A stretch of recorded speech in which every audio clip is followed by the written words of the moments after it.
Okay, let's start with our 2025 highlights. Now, 2025 was a very eventful year for Nigeria's legislature, from lawmaking to oversight. Let's look at some of the, key things that happens, moments, bills, notable committees, which of course, talking about committees, we'll dive into that. Lawmakers' performance highlight. Now, for some persons, they cannot give their lawmakers a very good percentage. Now, I happen to speak to a couple of people. And one of the things they'll tell you is that I don't even know who my representatives are. I don't even know what they are doing.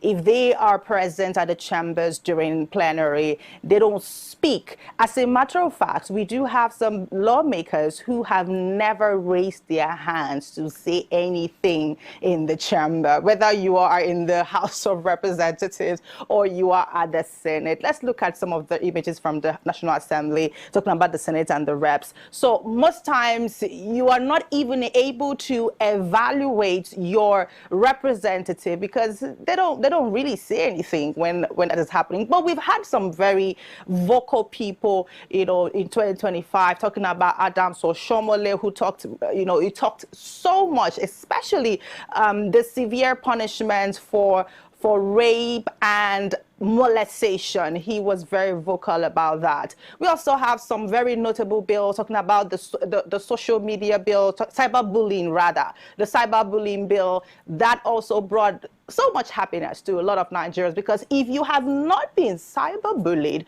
trust me, you will not know how exhausting it feels when someone is just, on their keyboard saying things they're not supposed to say, especially when they are not true. So there were strict punishments, for things like that, and those happened in 2025. We also have the drama between Natasha Akpoti-Uduaghan of the Kogi Central and, of course, the president of the Senate, talking about Godswill Akpabio. That rocked the entire part of 2025. And as you know, it was not until the end of the year, I'm talking about, I think it was almost entering a new year, that was when we saw a breath of fresh air. Now, not to forget, just to give you a bit of a highlight, because it was a back and forth. She was suspended at some point. But one thing that stood out for me is the fact that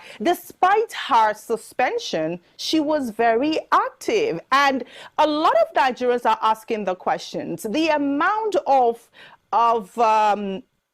items that Senator Natasha Akpoti is able to dish out to her constituency, where is she getting the money from? Is it the same allocation given to her that is given to other representatives?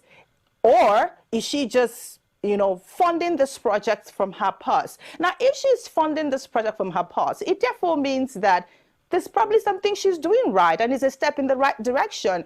And Nigerians are saying, well, every other person should take a cue from this. But away from all of her activities, something interesting happened, because we were thinking, how do we step into 2026 and we're still experiencing the drama between Natasha Akpoti and Godswill Akpabio? And then the pastor preached a message. Well, let's look at this video where the Senate leader did say, the Senate president did say that God touched his mind. Well, was it God?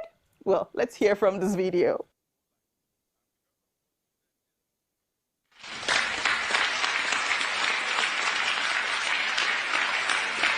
I had almost 9 cases in court against some individuals, against people who defamed me, who lied against me, who slandered my name, and all. But listening to the priest, I suddenly realized he was talking to me. So I hereby direct my solicitors to withdraw all lawsuits against me.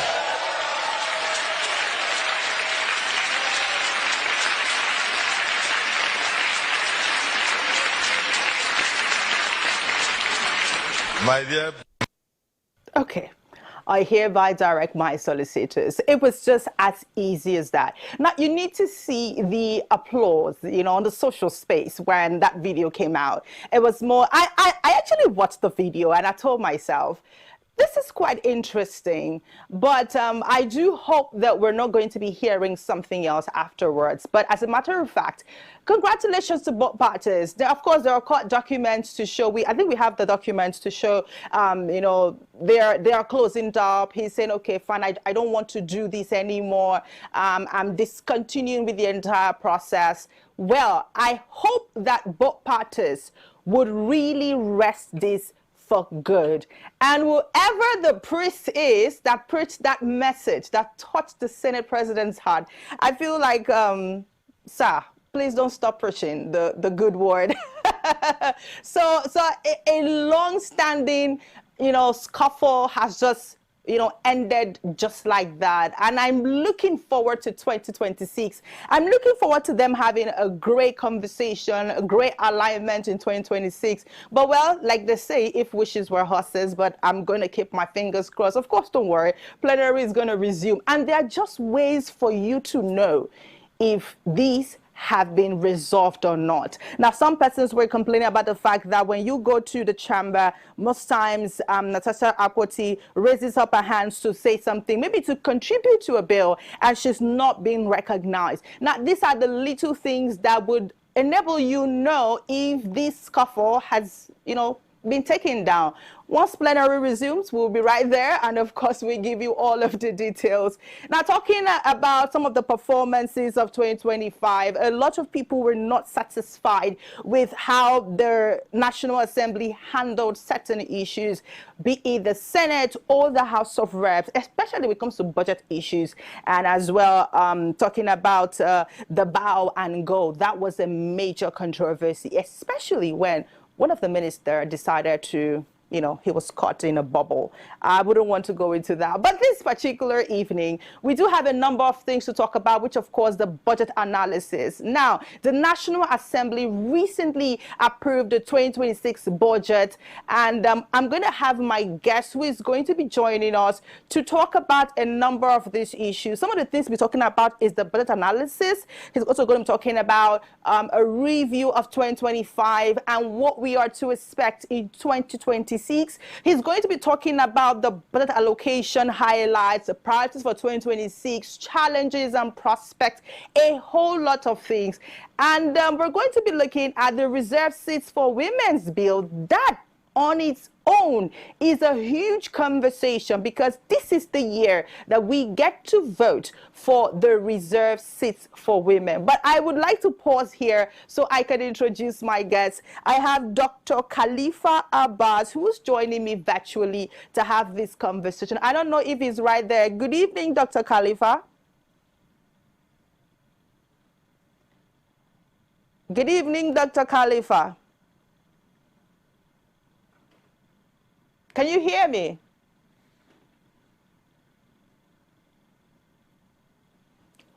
I don't seem to hear you. Good evening. Can you hear me? I can hear you. Good evening. How are you? I am very well. Interesting. Happy New Year once again. Happy New Year to you. Well, I hope you have all the meats that you had from the festive season. Yeah, we thank God for you. All right. So we're talking about a number of things. This is our first episode for the year, and I'm so happy to be having you, join me to look at a review of 2025, talking about the activities of the National Assembly, and of course, our prospect for 2026. What are the things we're looking forward to? But let me just give a brief highlight of the 2026 budget. That was sent to the National Assembly and it was approved. And a lot of Nigerians actually did complain about that. Let's look at the slides on the screen so that you can join us in the entire process. Let's look at the slide on the screen. So the theme of the budget that was presented is actually titled Budget of Consolidation, Renewed Resilience and Shared Prosperity, where the president did present this budget. That was in December last year. and let's look at some of the breakdown of the figures, which he said that the key message is that the budget is not a budget of promises. It is a budget of consolidation, renewed resilience, and shared prosperity.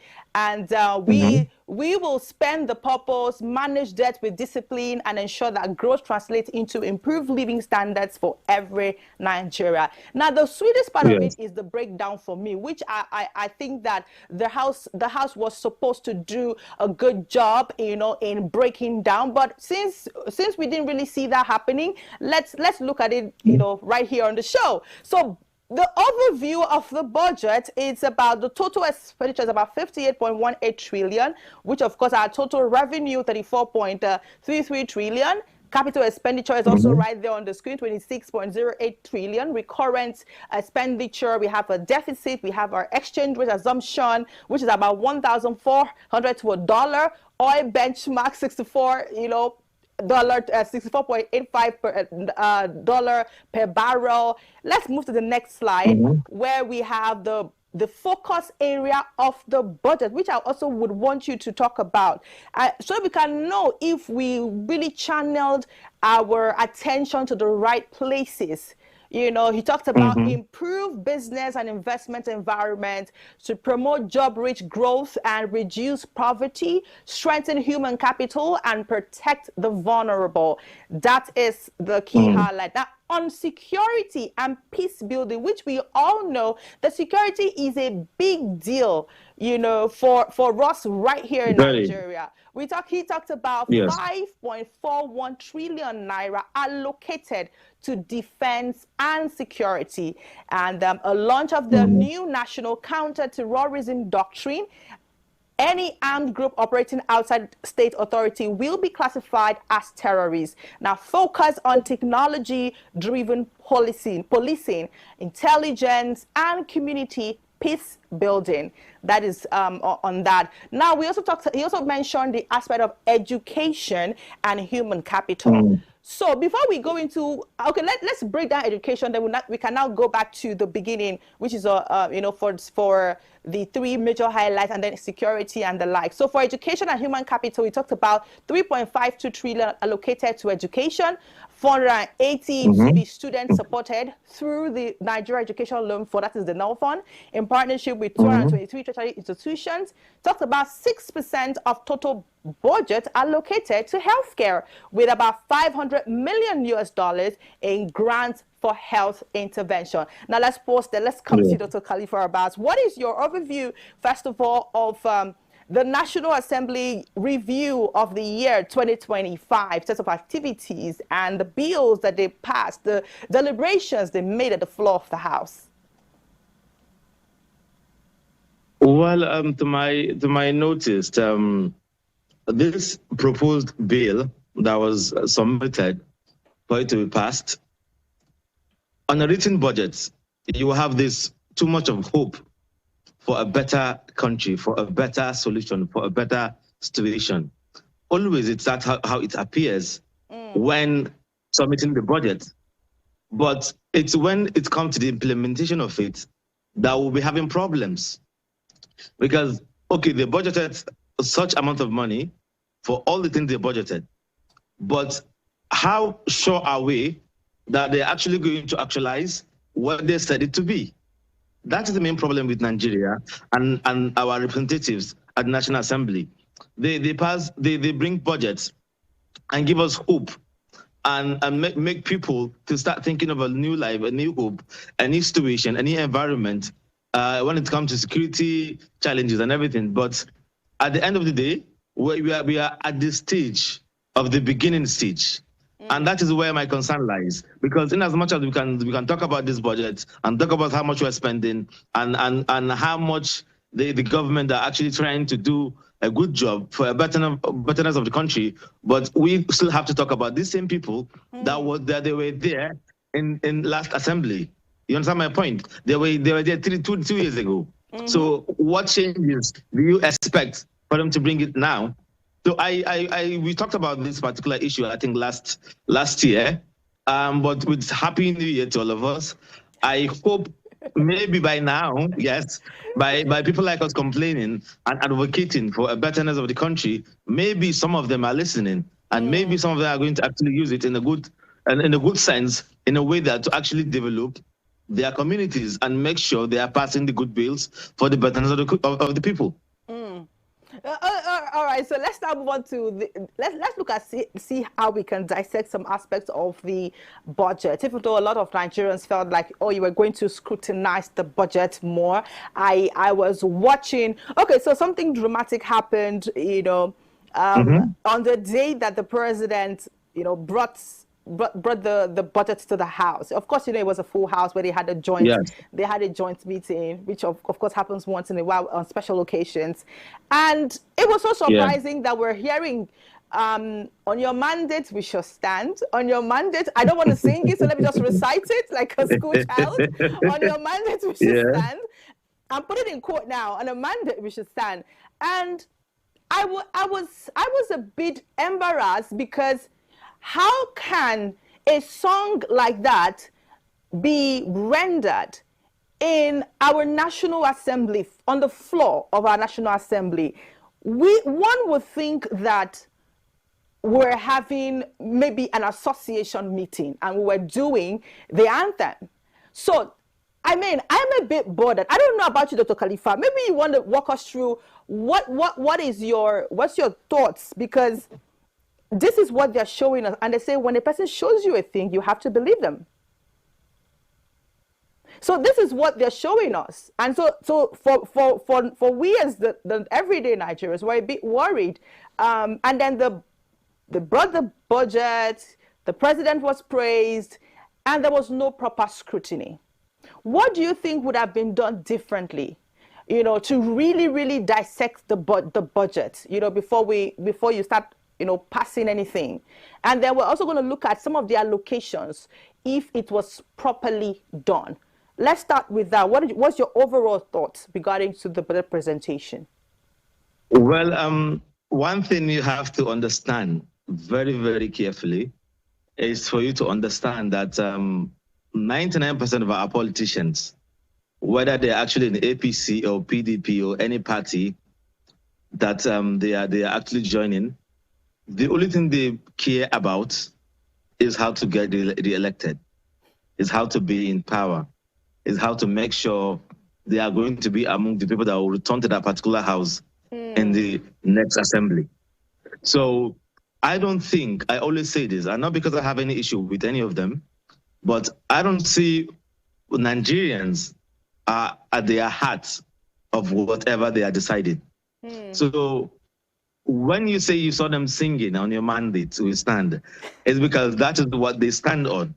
And any support they can actually get, yes, I'm saying, and any support they can actually get from the president for their election, irrespective of their political parties, that is all they're after. And like politics, see, one thing about here, Cynthia, if you want to talk about politics, it's a different ballgame, it's a different conversation. If you want to talk about National Assembly and what happened when it comes to the submission of the budget, then we can go ahead and talk about that. But if you want to talk about politics or what politicians do, it's what you saw in front of you. Because how can a country of this kind of country that we have so much problem about insecurities, about foreign governments trying to interfere in our businesses, some other people that want to come to Nigeria and help Nigeria, and some other government that want to come to Nigeria and escort from Nigeria. And all of these things are happening, and what our own members are singing is on your mandate that we stand. What mandate is that? What is there for us to celebrate? I think one of the country, as a nation. One of the questions I think I need to ask my next guest from the House is going to be, on what mandate are we standing on at this point? That is the point. People are dying. People are hungry. People are out of school. So what are we celebrating among them? I'm not proud to even say these things. I'm not proud to even see. Sometimes about people like us that we come online to talk about things that are happening. It's not only because we are happy or we are celebrating what is happening. We are not happy at all to even mention all these things that I'm listening. But it is happening. You cannot deny it. Whether you say it out or not, people are dying. Whether you say it out or not, people are hungry and people are out of school and people are facing poverty every single day. So what are they doing to actually elevate those solutions or those situations. So what are we celebrating? What mandate are we standing? So if you come to them closely, all they're actually after is how they can get the election, or how they can move from a senator to a governor, or from a governor to a senator, and whatever the president brings, they will dance to his table. And that is one thing that pains me a lot when it comes to such conversations, because you can't even point out and say this and this person are actually there because they believe, or because they want to uplift people's lives, or they want to save lives, or they want to actually upgrade people's life in their communities. You can't even list any of them that you are sure of. You might hope some of them are doing it. I'm not saying any of them or none of them are doing it. That's what I'm saying. But what I'm saying is a lot of them are just there because of their ambition, personal ambition, not public ambition, not public service, not for the people, for themselves and for their families. And I think it's one of this situation, as this situation is happening, I think it's actually something very good for the masses to use against the next election. As we're going into an election next year, right? And they're going to start campaigning this year. So all you're supposed to be doing is to start asking them, what have they done from the moment you voted for them and until this moment? What did they bring new to you? If there is nothing new that they actually brought as an advancement to your community or to what they are presenting, so why are you going to vote them again? What for? I just remember something, Dr. Khalifa. You were supposed to give me your representative and senator for me to interview on the show. Why are you holding him? Why are you holding your senator or your representative? I am not holding them. I'm not holding them. I am only advocating for them to see that we, from their constituencies, are actually complaining about what they're doing, and we need them to actually do better.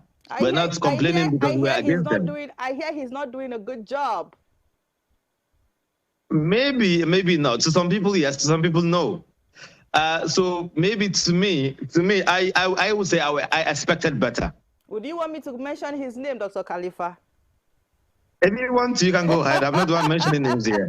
You can go ahead and mention him yourself. But no, don't worry. One of these days, we're going to have him on the show, and of course, maybe he will get to explain better. Because when you have, when you have people who do not think that you are representing them well in whatever capacity, that should be a concern. Let's dive right back to the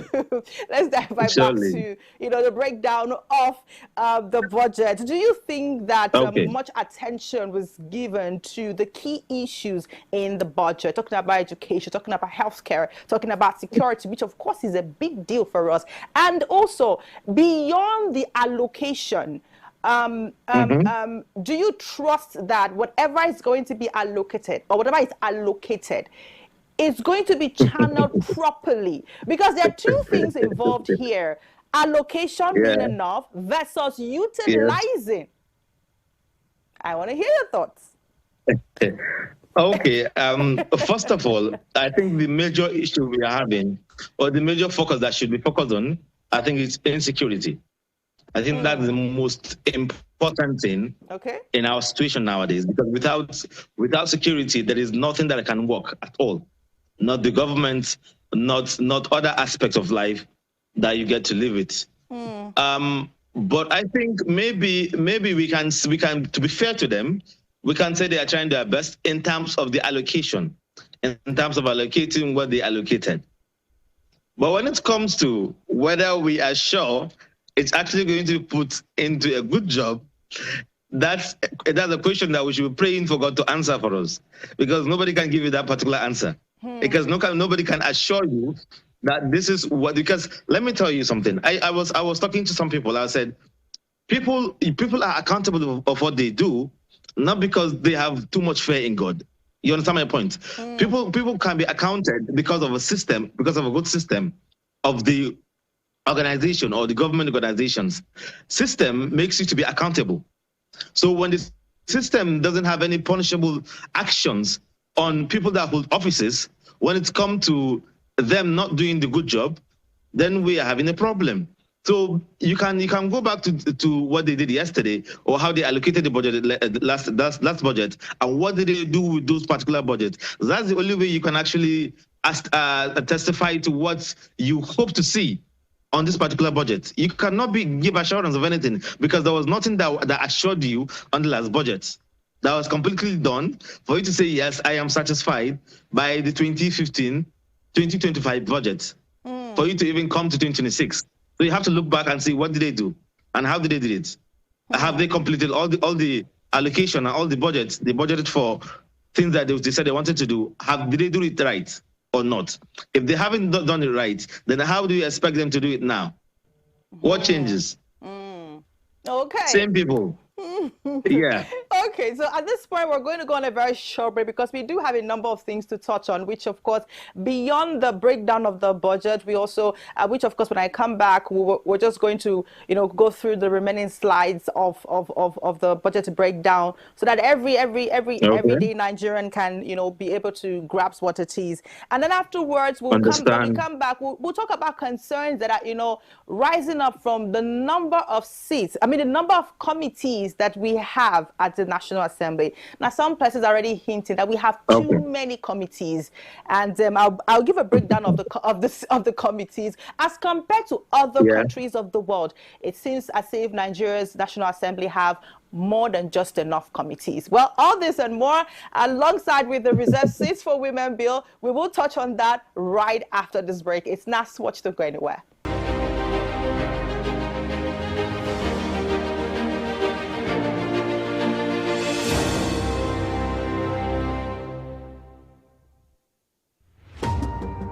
Meet the men and women shaping the future of Nigeria. Get to know your representatives at the National Assembly. From lawmaking to constituency projects, we'll take you behind the scenes and inside the chambers of the Nigerian National Assembly. Learn about the bills they are championing, the challenges they are facing, and the impacts they are making in their constituencies. We'll also bring you closer to the people they are serving and the stories that shape their work. Join us on Nass Watch every Friday on Rapid Television at 7 p.m. So get informed, get engaged, and get to know the leaders shaping Nigeria's future.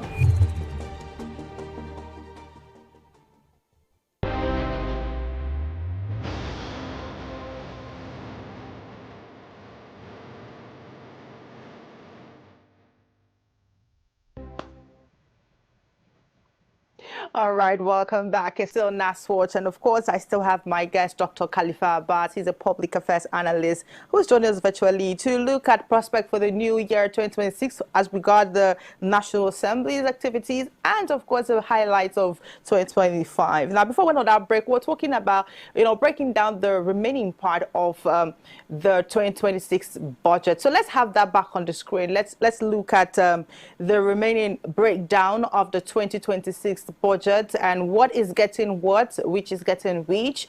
Can we have that back on the screen?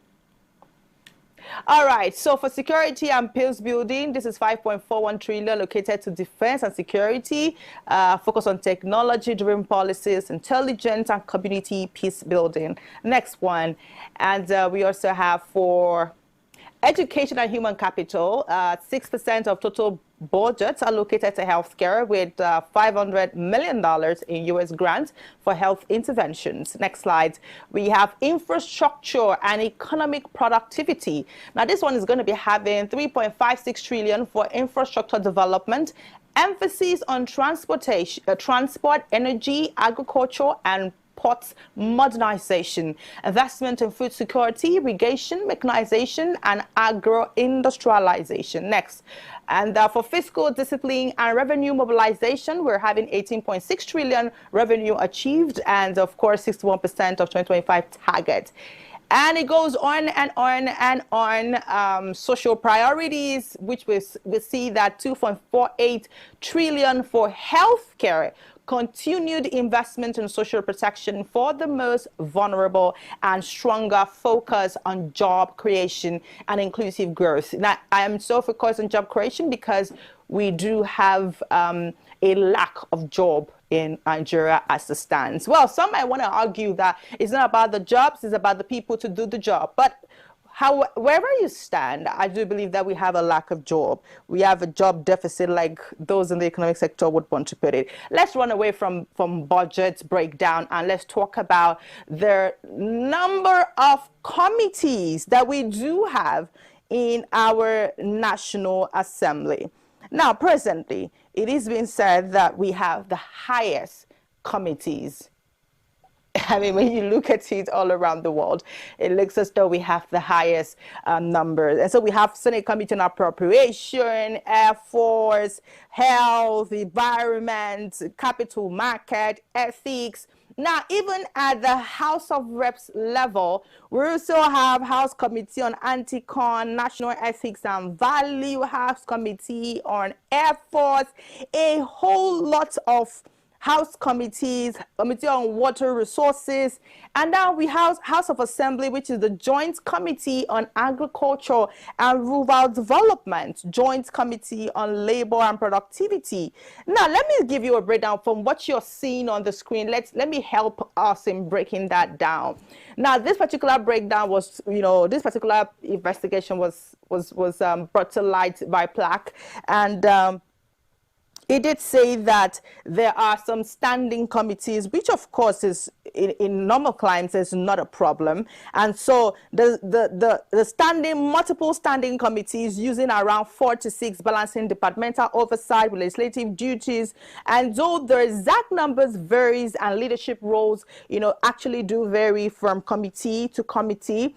And of course, the House has many committees. Now, in the 10th Senate, we do have, the 10th Assembly rather, we have about 89. Now, members are assigned to several with leadership positions like chair and, of course, deputy.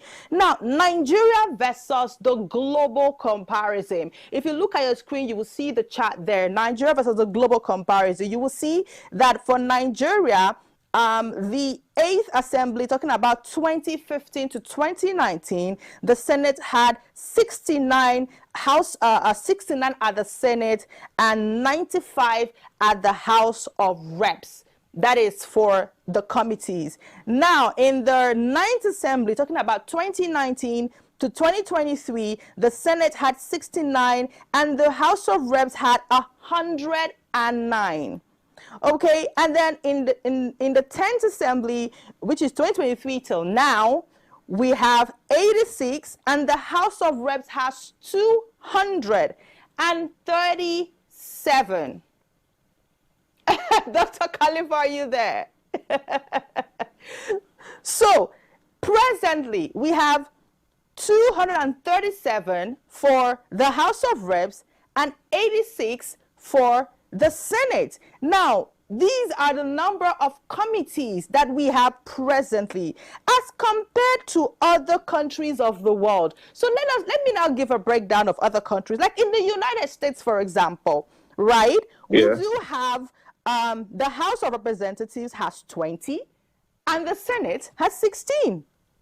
Talking about in their own 8th term, do you get in their own 8th Assembly? That is, which is of course we can call theirs from 117th Congress, 2021 to 2023. That's that's the number they had, and in 2023 to 2025.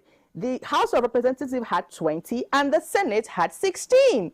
And presently, 2025, which is of course going to be to 2027, the Reps has 20 and the Senate has 16. So, I mean, now in India, let's look at, I mean, if you can put the chart back on the screen so that some persons can get to see. So it doesn't look like we're just bringing out numbers, Now, in India, they have 24 standing committee, and they have had 24 standing committee since 2014 till date, and it is going to remain that way till 2029. When we look at the UK has 37, 27, 37, 27, 37, 27 from the year in view. Do you get? So we could go on and on. Even in South Africa, has 38 portfolio committees and 6 permanent standing committees. So when we now come to Nigeria, we are counting numbers. 86 at the Senate, 200 plus at the House of Reps. 137.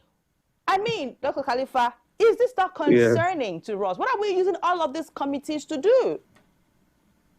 To make money. We're using it to make money.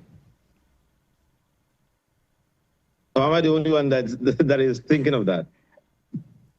I mean, We're using it to make money. And that's all I can say, because I'm not saying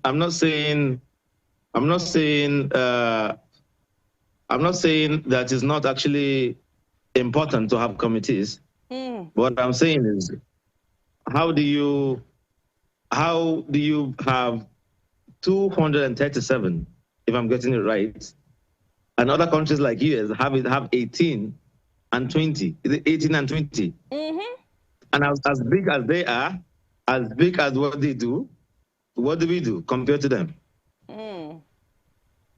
So to say the truth out, I think the committees are actually too many. Without you listening to the committees of other countries, I wouldn't even know that we are having too many, as you mentioned, because I think that's how a country is supposed to run, by having a lot of committees in their national assemblies. Okay, so don't you think that these committees are going to be serving as a form of distraction? Because I mean, these are some of the concerns. If the committees are too many, it's going to reduce the lawmakers' focus, on key issues, because many of them have to serve in multiple committees. They have to serve in multiple capacity. So this takes away a certain level of attention that is to be given to very serious issues. Yes. Sorry, come again. Can you hear me? I can hear you. So don't you think this too many committees takes the attention of the members, because they have to serve in different capacities to fill up the space in the different committees? Don't you think that this is a huge distraction and something should be done about it? Well, what do you think can be done about it? That's what I'm asking you. I don't think anything can be done. That's what I'm saying. I'm trying to make a point. I don't think anything can be done about it now that they have gotten used to every single thing about committees, and how many committees do we have, and for how many people to be in different committees.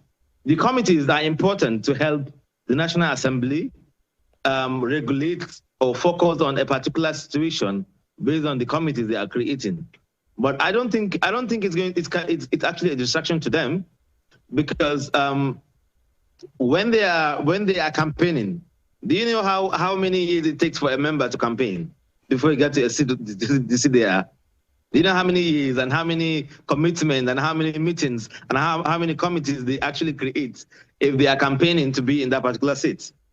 So I don't think it's actually too much for them, only if they actually want to do what they are there to do. If they are there to actually do a good job, they can do it with the committees. Are you sure, I don't think the committees that they can do a really good job? Because from what I see here, there's going to be overlapping oversight, and of course, the duties are going to strain the MDS. And then we're going to also have issues of, more committees means a higher cost, more staff, and they're going to stretch. I mean, come on, we're talking about spending so much money. When you asked me about why do we have more committees, what did I tell you? Because they're making money. That's the first thing I told you, because that is what it is. Money is being spent. But I'm not talking because I'm against the committees. But the question I'm answering is when you talk about whether the job is actually too much for them as a tax. And that's what I'm saying. The tax is not too much for them, because they know how to carry a higher tax before getting here. So that shouldn't be a reason for them not to do a good job, because they are attached to other committees. Okay. Not that I'm saying the committees are a good thing to keep.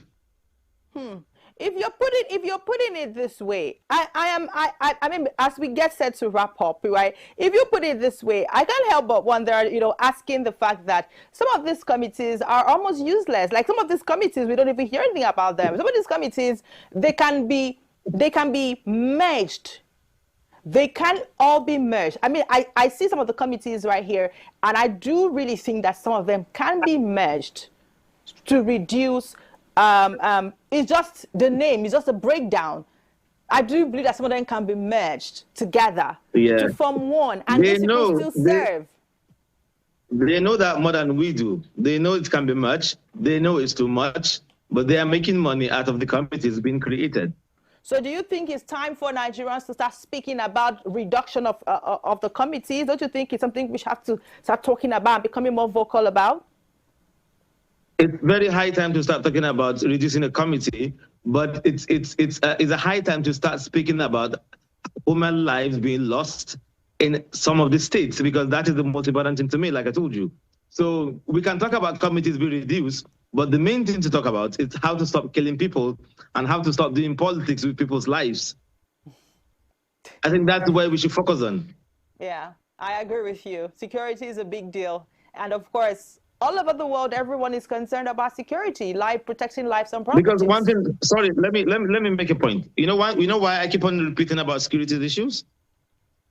Because all these things we are mentioning about National Assembly, about the budget, about the committees, all these things can actually start making sense when I can comfortably think straight. And I cannot be thinking straight when I'm scared of somebody coming to attack me on my way home. When I think of how I'm losing my families every single day from other attacks, either banditry or Boko Haram or kidnappers along the way.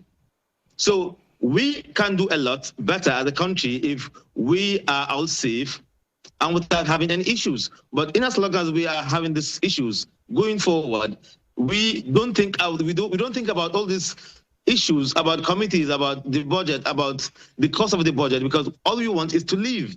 And if we are not allowed to live, then we are not allowed to think. Okay. So that's why I keep on bringing the issue of the security back and forth, because I want people that are watching to understand the necessary importance of this conversation. All right, let's very quickly run, before we get set to wrap up, let's very quickly hear your thoughts. What do you think about the reserve seats for women bill? The vote is going to be passed, this year. I mean, it has been a huge conversation. Constitutional review has also been a huge conversation for last year and now. And so, I mean, women from different parties and different areas are coming together to talk about the reserve seats for women's bill, which has been a very huge conversation. And now this year, people are already voting, for the special seats for women. What are your thoughts as to this bill? Do you think it is something that is going to scale through? They have done their groundwork. They have pleaded their case. They have given all the reasons why we need to have the reserve seats for women. We've talked about, I think, a couple of times last year on the show. But from where you stand, do you think that this is going to scale through? Do you think this is going to get the much vote that it desires? And do you think that it is necessary for us to have reserve seats for women, for any position that they want to run for, or there should just be a level playing ground where men and women can come together and just, fight it out, when it comes to election matters? What are your thoughts? When we talk about reserve seats for women, do we mean that in the process of election, men should actually allow women to run for the seats when it comes to elections? What is simply I want to understand still before giving the answer. Well, I do know you understand what we're saying, but let me just break it down. I know you do understand it, but yeah, the reserve seats have all been clamoring about the fact that, we just want to have a certain level of seats and said, okay, this one is for the women, and not have to start dragging, and it's going to be in all, in all positions. That is what it's asking for. In all positions, or in all political positions, or in all political positions, of course. Political positions. But we should allow the seats for them without them fighting for it. This is the man in you speaking now. We should allow the seats for them, Dr. Khalifa. Well, okay, the point is, women, see, women are almost better leaders when it comes to leading. That I can tell you. Okay. When a woman said, I want to do it, she do it right. And she do it without hesitation. Like, she put her heart to it.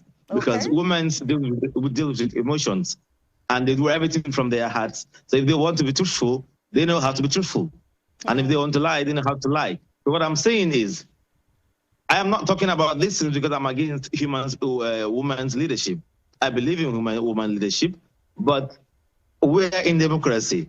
And democracy allows everybody to run for an office, irrespective of gender. So if women want to vote or want to be part of the political process, they should join the queue. Because a lot of people are on the queue for so long. So you cannot tell me, I'll ask them now, I will ask the men to step down because we want to allow women to start running for seats. So I think some of them that have joined the queue ever since, they are making it right. They have positions now. In the National Assembly, you can see a lot of them. In the Senate, you can see a lot of them too. So I think we shouldn't make it an issue about to reserve a seat for them, because we are now giving them a more speciality of a human being, and it's not supposed to be that. We said equal, we are equal, Abby. We are equal, so we should be equal. We should run for seats. Are you asking me? I can't answer that. You can't answer that. You are a human, so you want the seat to be reserved for you? It's not my place to speak on that. It's for you. You are speaking for women today, so you speak for it. I'll sit on the fence. Well, I think they can keep on agitating. I'm not saying they shouldn't. If it's actually a good cause to do, maybe they will have a time. They will have that bill to be passed. Okay. But until then, we are on ground together. All right. Okay. Thank you so much. And we don't have much time anymore. I would have asked you, what are your projections for this year? What are the things you're looking forward to for the National Assembly this year in terms of bills, motions, conversations, dialogue, whatever it is they want to talk about? Just 1 minute. Let me hear your thoughts as we finalize. This particular year, you will hear a lot of people that were not speaking before. They will start speaking now as members of the National Assembly or the Senate, because they are looking for the next election. So I don't think anything they're going to do now will actually be the reason why we should vote for them again or not, because we have to now check from the day they started until the day they are finishing, what have they done through the 4 years they were given. That is how we can actually decide on who to actually represent us in the next coming election. That's all I have to say. All right. Thank you so much, Dr. Khalifa Abbas, public affairs analyst, for joining us to have this conversation. It's a great conversation for the beginning of the year. Happy New Year once again. Happy New Year to you too. Thank you so much for having me. All right. And that's a wrap for this episode of Nass Watch. Thanks for tuning in. And of course, join us next time for a very insightful conversation. And of course, once the plenary resumes, we will start having your representatives, right here on the show. You know how we're trying to talk to them to hear their thoughts on burning national issues that are being discussed at the floor of the House. Don't forget that a repeat will come to you on Sunday at 7. And of course, a fresh episode will come to you next week, Friday. My name is Cynthia Agbo. The news comes up shortly.